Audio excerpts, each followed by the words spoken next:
Les gens, les boxeurs, un style très agressif. Ils ont ces t-shirts un peu à la Tyson, là, les shorts du cou, And when I say you must obey, just like the both of you touch my head.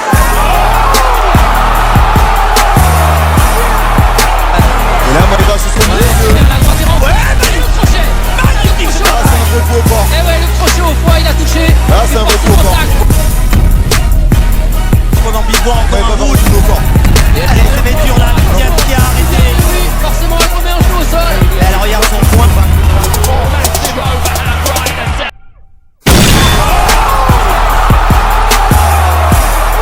Ça va dans tous les sens, la part des deux boxeuses. Et tout ça par du bon point. Et la touche par du bon point. Elle a du mal, Viviane. Et elle a du mal à récupérer.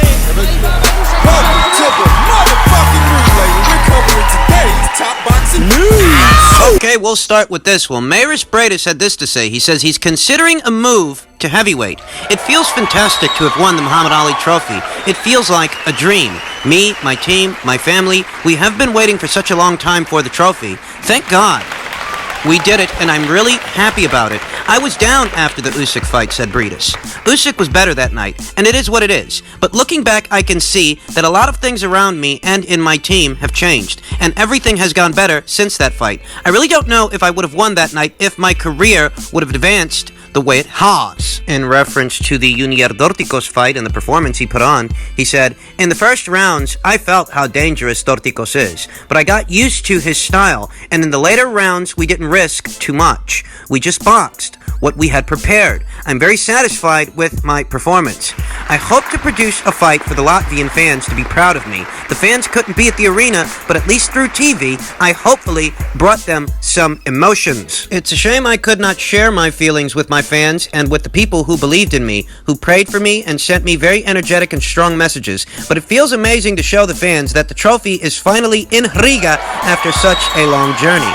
I am considering a move to heavyweight, but right now I will rest a bit before I make any decisions." I want to say that the Muhammad Ali Trophy, in spite of being a postmodern development, something that came into boxing only very recently, in spite of this, it is developing a very strong lineage series by series, with fighters like Naoya Inoue, Alexander Usyk, Callum Smith, Josh Taylor, and now the most recent winner of the Muhammad Ali Trophy, the coveted Muhammad Ali Trophy, Breidis of Latvia, who unfortunately procured the trophy in the absence of a live audience, in the absence of his Latvian people to cheer him on to victory, as the final phase of the series took place during COVID times, though that doesn't change that it is still a monumental achievement. And now we're hearing that Breidis is contemplating a move upstairs to heavyweight. Gassiev, former unified champion in the cruiserweight division, Gassiev, is set to be making his debut at the weight, though he's been set to make his debut at that weight for like 2 years now. Better still, Murat Gassiev is one of 2 former cruiserweight champions that have since moved up to the heavyweight division. There is Alexander Usyk, who has already made his heavyweight debut and is set to lock horns with veteran heavyweight Derek Chisora in the very near future. Breidis would be the third. The question is that the right move for Breidis?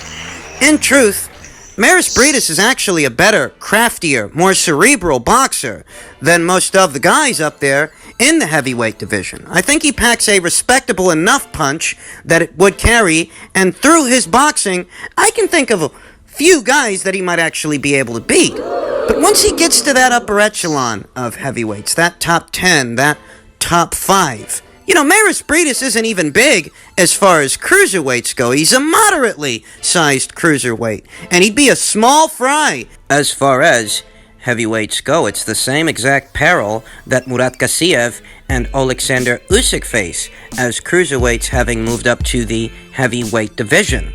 I look at the situation and I ask myself, wouldn't it benefit Breidis to stay in the cruiserweight division a while longer and perhaps shoot for undisputed? Arslan Gulamarian, Lunga Makabu, the winner of Okoli versus Glavaki. Maris Breidis stands a good chance of beating all three of those guys. He could become the next undisputed champion. I wonder that he shouldn't give staying in the cruiserweight division a little bit more consideration, a little bit more thought, though there are obvious financial incentives involved in going up to the heavyweight division. Your Tyson Fury, your Anthony Joshua. Those fights with those fighters where, win or lose, you stand to make a substantial amount of change regardless of the outcome. And the name of the game is prize fighting, after all. Though it's worthy to note that not a single one of the former cruiserweight champions that have since moved up to heavyweight have hit the ground running. It's a division where Maris Breidis, like Murat Gassiev, like Alexander Usyk, would have to tread carefully, very carefully, as this is the one-punch division. This is the division where you can be winning a fight by a clear margin, and all it takes is one shot, one punch, to turn the tide. I'll tell you the truth, it's an intriguing proposition because I reiterate, Maris Breidis is a craftier, more nuanced boxer than many of the heavyweights in the heavyweight division. He is a more skillful guy than a lot of those guys. It's just that he doesn't have the size. And at some point, at some level, size matters. Don't let anybody tell you different. Perhaps you wouldn't have to out-muscle, instead out-hustle a Razvan Kojanu, a Alexander Dimitrenko, and Alexander Ustinov, those kinds of guys. Perhaps you can out-hustle them and outthink them. But what about your Anthony Joshuas? What about your Tyson Furies? Fighters that have both size and skill. What about those guys? What are Maris Breidis' chances against those fighters? What kind of odds would you give him? I'll tell you what. It's an intriguing proposition, to say the least, but I don't really know if it's the right move. I don't really know if that's the right course of action moving forward for Maris Breidis. One way or another, we're going to find out what the next chapter of this guy's career looks like, but, you know, there really is no other division like the heavyweight division. In super featherweight news, a rather intriguing post from Tevin Farmer via his Instagram account with a caption that reads, "Open for all interviews to expose this sucker on how him and his team sending letters to the IBF trying to avoid our rematch clause that was in the contract, asking the IBF, can they skip over me? It's not happening, sucker. I hope he knows what not honoring a contract can do." And you know, I would have thought that this situation would have reached some reconciliation already, because I talked about it here on the channel months ago, how there seems to be trouble brewing in paradise when it comes to Tevin Farmer's rematch with Jojo Diaz. The IBF has ordered Jojo Diaz to make a mandated title defense against his mandatory challenger, Rakhimov. Rakhimov, who became the mandatory challenger, get this, in September of last year. We're in October of 2020. It's been a full year's time. Now, when that order came down, it set a deadline for Jojo Diaz to satisfy his mandatory challenger in Rakhimov by no later than July 30th. But July 30th has come and gone, and Jojo Diaz has neither satisfied his mandatory challenger or been stripped of the title. This is important. This is relevant to the conversation because initially, what I thought was that perhaps the Diaz people are trying to get out of the Farmer rematch, but not necessarily to avoid Tevin Farmer so much as to hang on to the IBF title, because we all know how the IBF are with their mandates, with their mandatories. They mean business, and you must either comply or forfeit the title. I figured maybe Jojo is trying to get out of that rematch so that he can get Rakhimov out of the way, then they'll deal with Tevin Farmer. That's what I thought was going on, but you know what? Jojo hasn't fought Rakhimov, and he hasn't fought Tevin Farmer. And the deadline, that's come and gone. The deadline was July 30th. We're in October. It doesn't look like the IBF is pressuring Jojo Diaz to satisfy his mandatory challenger. It looks a lot like the IBF has given a lot of guys a lot of leniency as a result of the COVID-19 pandemic. Jojo hasn't been stripped of the belt. Anthony Joshua, the IBF's heavyweight champion, he's still waiting to satisfy his mandatory challenger in Kubrat Pulev, and you don't see the IBF kicking down his door to satisfy his mandatory challenger.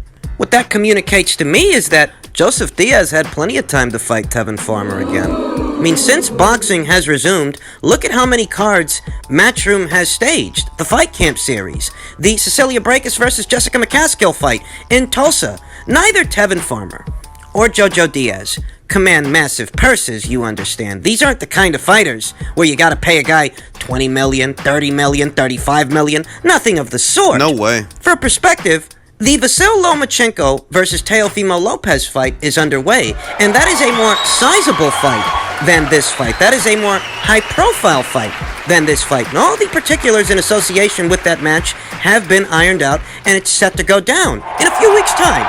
Yet when it comes to these two guys, we don't know what the hell's going on. We don't know what the hell's going on with JoJo. We don't know what the hell's going on with Tevin. But that there was ample time to get the rematch done and get it over with is beyond reproach, is beyond debate. If the deadline for JoJo to satisfy his mandatory was July 30th, and July 30th is come and gone, and he's still in possession of the IBF title, that's basically saying that you could have fought Tevin Farmer by now. So why haven't you yet?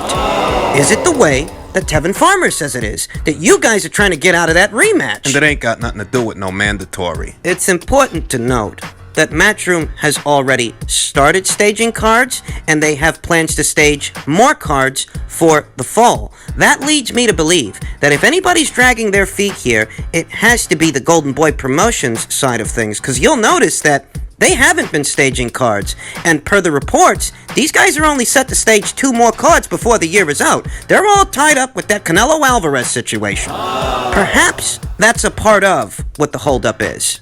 Cause I happen to think that if it were just up to Matchroom, left to them, the fight would have took place already. The fight would have happened by now, as fights are happening. More high-profile fights than this fight. Dillian White has already fought Alexander Povetkin, lost, ironed out the particulars for a rematch, and they've already got a fight date booked. In November. But when it comes to this, what's going on? I think it's the Golden Boy Promotion side holding this thing up. Because I reiterate, if it were just up to Matchroom, left to them, I think the fight would have happened by now. I don't want to jump to conclusions here. I don't want to just point fingers and assign blame, but that really is the look of it, because the news broke that Joseph Diaz was under orders in May. The deadline for him to satisfy his mandatory challenger was at the end of July. We're in October. And you haven't fought either of those guys. If the IBF isn't pressuring you to satisfy your mandatory challenger, and they haven't stripped you of your world title, that's basically saying that you were free to fight Tevin Farmer for a second time. And you haven't yet. I don't know what's going to happen with this thing. And just in keeping with the theme of things that are and are not happening, per a tweet from Michael Benson, Eddie Hearn has revealed he is still trying to make the Josh Warrington versus Kansu fight happen in November or December. However, he added that having no fans is an issue. Terms were previously agreed for the WBA and IBF featherweight unification to be in front of 20,000 plus fans at Headingley Stadium in Leeds, and to be honest, we don't know that by November or December, the situation with this global pandemic will have stabilized enough that you can fill a stadium with that many people. I think it's important to note that they are trying, though, that an effort is being made. There is a push to still bring this fight to the fight fans in spite of what's still going on around the world. That effort is still going into this. I think of this, and I think of a fighter like Gary Russell Jr. with so much nothing going on, so much to say and so very little to do. Things didn't materialize with Devin Haney like I said they wouldn't. I didn't believe for a second that fight was going to come off. Oh, admittedly, I would have liked to have seen Devin Haney silence Garden Gnome Gary, call it a guilty pleasure. But I didn't actually think it was going to happen. It just seemed to me that what Gary Russell Jr. was actually doing was trying to keep his name in circulation in the absence of an actual fight date, in the absence of some marquee event with some marquee fighter. It just seemed to me like publicity for the sake of publicity, going on YouTube channels and telling ancient stories about ancient history in the amateurs with Terrence Crawford, subsequently calling him out. Why are you mad? Because those in attendance, those who were there, didn't corroborate Gary Russell Jr.'s story. Why are you mad? This hubbub, this bluster, this set of negotiations with Devin Haney. Why are you mad? Negotiations that played out in full view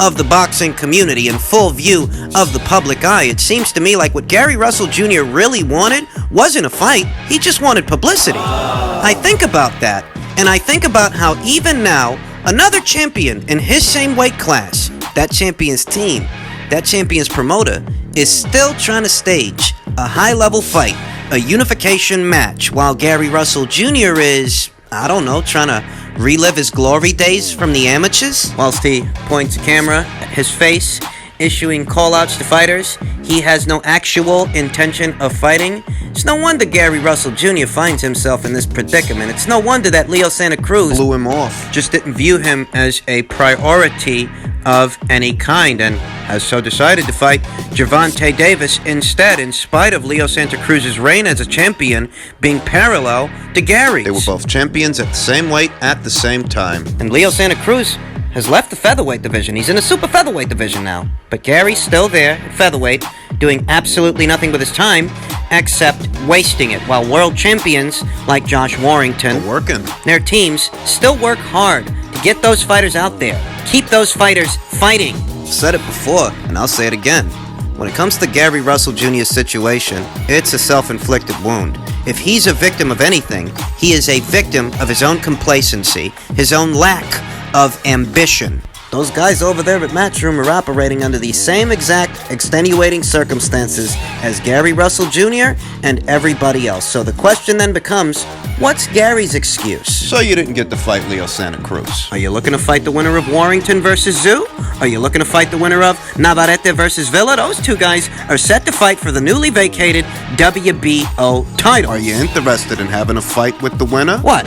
You're too busy to have a unification match? It's Leo Santa Cruz or bust? That's the only guy you were interested in fighting? Looks that way. Well, if that's the case, you might as well retire now. I mean, based on his schedule of activity, that sparse schedule of activity that saw Gary Russell Jr. fighting once a year for the past 5 years, going on 6 now, he's already a quasi-retired fighter. He might as well call it a career. Doesn't seem to be doing much else, and he's only getting older. I never forgot that Gary Russell Jr. claimed he has no formal ties to the PBC, that he is a network and promotional free agent. I never forgot that Gary Russell Jr. gave Al Heyman an ultimatum, that if he doesn't give him Leo Santa Cruz, what Gary was going to do was move up to super featherweight and see about fighting Miguel Berchelt. And I never forgot that Gary Russell Jr. didn't follow up on any of that. And I'm not giving Leo Santa Cruz a pass for having avoided the unification match with Gary Russell Jr. There is blame to assign to him as well.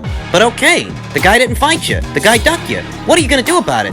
What are you going to do now? And it seems like Gary Russell Jr. is quite content reliving his glory days via social media instead of pursuing what big fights the featherweight division has to offer. You don't see him targeting the winner of Warrington versus Zoo or the winner of Navarrete versus Villa.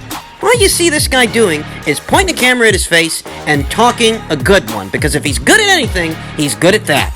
I mean, look, while Gary Russell Jr. is pointing the camera at his face and talking a whole bunch of shit, the actual movers and shakers are moving and shaking. Eddie Hearn is still trying to orchestrate that unification match. Still trying to make a big fight happen. Pandemic and all. So Gary Russell Jr., his situation, he really doesn't have an excuse.